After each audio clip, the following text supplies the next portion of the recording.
to digress back to when we were talking about triggers. And let me say this, I think that you have to be a very balanced individual. One of the things, and I'll say one of the things that I am able to do is to process and to look at the macro and the micro layers of whatever it is that is on the table about that trick. Okay, Alexis, why are you doing that? Is it because of this? Does it remind you of this? You know what, are you really over that? And so really having to have that dialogue with myself, and that was something that I really developed in and I'm able to do, so that I can be able to process and be honest with myself. Well, you know what, you said that from that, or you did that because you're thinking about this. It really doesn't have anything to do with him, or this, that, or whatever, and it does have something to do with him. You know, and so being able to be honest with that with yourself. The other thing I think, as you start going into mate selection, I think for brothers, for men, you know, I always hear people talk about women and vulnerability. Mm-hmm. I think if you're going to be in a relationship as a man, you're going to have to allow yourself to be vulnerable. Some of the things, healthy vulnerability. Some of the things that we had to dialogue about when we first started coming together, I had to allow myself to be vulnerable. Things that I may not have shared with a lot of other people, realizing that, you know, I was making an investment and I expected a return on it. So, you know, I had to set my ego and my pride aside and really, you know, like, I had to discuss things about my health. You know, I had some health issues. We had to discuss things about finances. That you know, had to discuss things about family structure. Some of the things that, you know, a lot of times as men we don't think about. You know, when you're young and you're sowing your wild oats and you're acting crazy, that at some point these things are going to grow. They're going to become could become issues and challenge in your life for the future. So, in fairness to her, I really had. And I mean, I remember one day, that woman asked me a question on the phone, and she asked me a question. I guess that's area probably one of my triggers. Mm-hmm. It was one of those areas of vulnerability that I myself wasn't comfortable with. And I can be honest, in that moment she asked me that question, I was gonna lie. I wanted to lie. Everything about me said lie, don't, and not lie like I would never tell her, but lie like don't tell her now, because we were still in the beginning stage of the relationship. But I remember, I mean, when you talk about grabbing yourself internally, and I realized in that moment, because again, knowing who she was or getting to know who she was, lying is something she wasn't going to tolerate anyway. And so even though I might have been able to explain it later, that would have caused a problem. So I had to remember talking to myself like, dude, you know, if you want, you're going to have to tell her.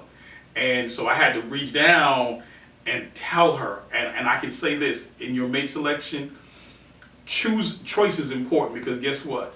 I don't think everybody could have handled some of the things I had to share with her. And if you know, and because, you know, we always talk about trust, but we're not talking about, people talk about trust on, you know, fidelity places. She's going to be faithful, he's going to be, but when you start to share your vulnerabilities, you got to be able to trust this person. And I mean, really, she could have went, you know, one, she handled it well. Two, she became very supportive and understanding. She asked a whole lot of questions, because see, I'm telling you, if you can, when you can, let me tell you something. That's another thing. She will teach you and she's taught her to teach this. So she'll teach you to ask the question behind the question, behind the question, behind the question. I'm gonna stop about question number 3. I'm gonna get a little short. I'll be honest.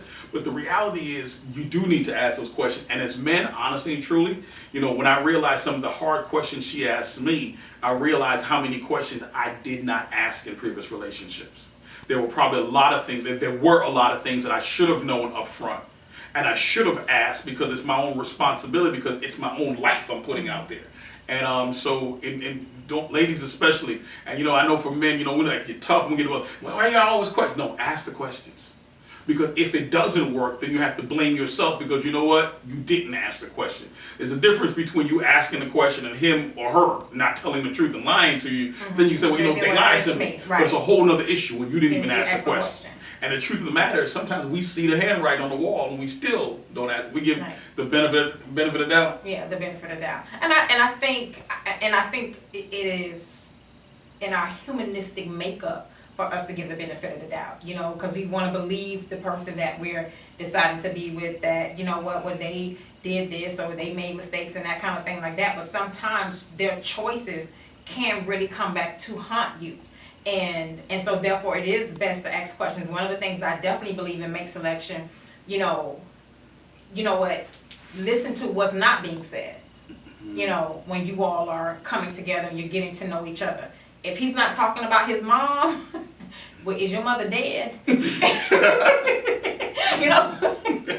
Did you kill her? Right? You know, and if he says no, then you probably need to kind of delve into what is the relationship behind that.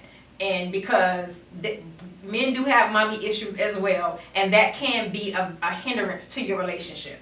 And so for me, I learned to listen to what is not being said, opposed to what is always being said.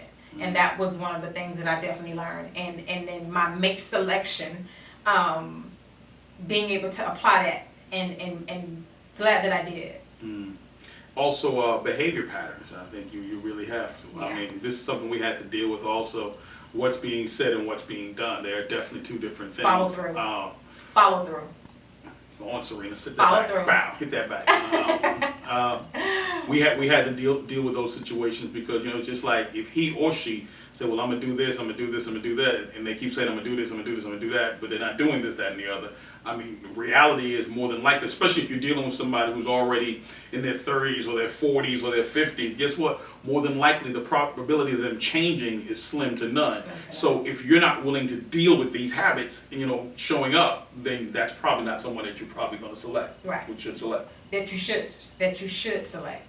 And my thing is this: there are things that happen where a person is not able to follow through. You get together, certain things, life happens. But if this person doesn't ever, or is sporadic, that's not a person that I would recommend that person choosing to be in a relationship with. Okay, let's Not dating, courting, nothing, not going out to eat, not to the corner store. and there's so many areas to consider in mate selection. I mean, you got mate selection as it pertains to parents, like you brought up mom and daddy issues. There are mate selection as it pertains to, you know, children. You can be bringing blended families together. Both could have children nowadays, children from previous people, or one may have and not. Then you got baby mom, you got baby daddy, you got all those things are to be considered in mate selection. You know, there's of course the economics that need to be discussed in mate selection. I think one of the big ones that people really mess up in is religion in mate selection. Ooh, that's see. You gotta preach right there. Ooh, what that preach? Because you know, because a lot of people thinking, you know, you in church and just because, you know, he wears a suit and she sing on the choir, y'all. But that's like the thing that was on the somebody's Facebook post today. You know what? And they had the caption. You know, you say you want this, and then what they say, you gotta die. Oh, you gotta lose yourself. You gotta lose yourself in reading the Bible, and if you lose yourself in reading the Bible, then you'll get the person that God has for you, and y'all can pray together, and then you'll end up getting married. That's a lie. Do not believe that if you see that in your Facebook news feed. It's a lie. Because that's no guarantee. And that's the truth. And because we both have dealt with people in a religious circle. Right. And it didn't work. And it did not work. And so just because you both pray to, you know, in fact, actually, every time I read the Bible, I didn't see any husband and wife praying together. Have you? I didn't say. Me neither. But Anyway, I mean, but they say come together now. That's what they say. So maybe, you know. But I mean, I think that's a huge one. You know, religion in mate selection. I think flexibility in mate selection. There's healthy flexibility. Because you must have flexibility when it comes to choosing. And it must be reciprocated. Ooh, that was my word. Yeah. Remember reciprocation? Reciprocation. Yeah. Ooh, we had a long conversation about reciprocation. Reciprocation. Well, we reciprocate now. We're good with that. Reciprocation. Say it with me. Reciprocation. Come on now. I mean, you do what they do. Yeah. All of that. Good stuff. Them that right there. But again, so much stuff that people never told us that you needed to know about relationship.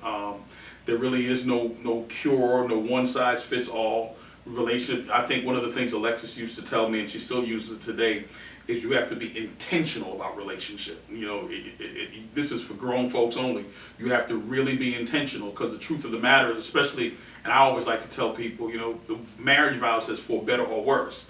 And I think it's foolish because people don't believe worse is supposed to happen. Right. Worse is going to come. There are certain inevitabilities of life, and if you're the person that you're selecting, they have to be able to be that flexible when the inevitabilities of life happen. The truth of the matter is, if you're getting married in your 30s or your 40s or 50s, worse is going to happen. People are going to age. People are going to get sick. Things of these kinds. And the true test of that relationship is, you know, my mom said, I don't want everybody with me when everything is good. Everybody knows what to do when everything is cool. But what are you going to do when things are going wrong? And I think I'm grateful for our relationship, because we've had to deal with a lot of different life scenarios. Things have come up, and you know what? Some of them were not easy to deal with. Some of them, you know, really had to could stretch you. But at the end of the day, we allowed ourselves to stretch together. You know, the things that we could control, we control. Right. Things we could change and fix, we change and fix it. And things just wouldn't let it do. We just let it do what it do, and we came through. I think. In mate selection, I think, what did you say that you need to see that person mad? Yeah. Before you need to see what they're like when they're mad. When they listen, you need to see them mad. There ain't nothing nice about that. Right there. You need to see them mad. Don't let the smile fool you. She's a beast, you know. But the truth of the matter, she has never really seen me mad. I'm like the Incredible Hulk, and I just keep David Banner. I be just suppressing that green mark. I won't let him come out. Really? Yeah, I do, because she don't want to see. If she was sort of Hulk, she probably would never. She'd be like, ow. So what were you saying? Yes, exactly. But you definitely need to see the person angry. And not necessarily angry at you, but you definitely need to see them in that, if you can, in that state. And the other thing you need to do is be around them and their family, because you could be actually married into 5 kinds of crazy. Trust me.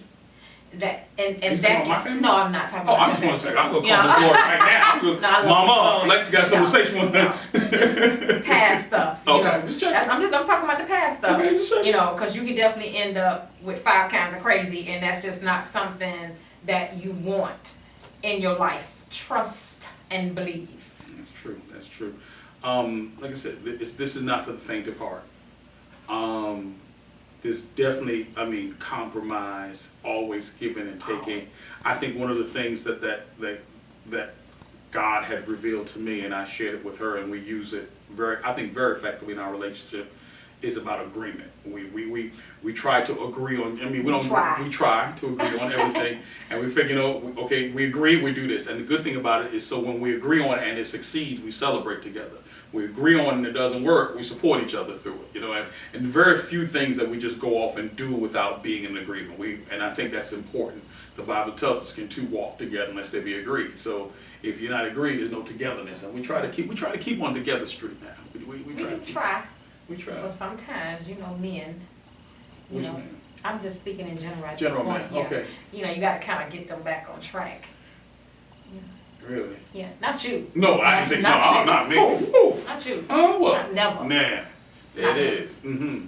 Because some women, they already confessed, like to control things. So that's why they're always trying to get people back on track, not realizing they're already on a track. But not you either. I know you're not talking about me. No, not. I'm gonna be controlling in one particular area, I think. Yeah.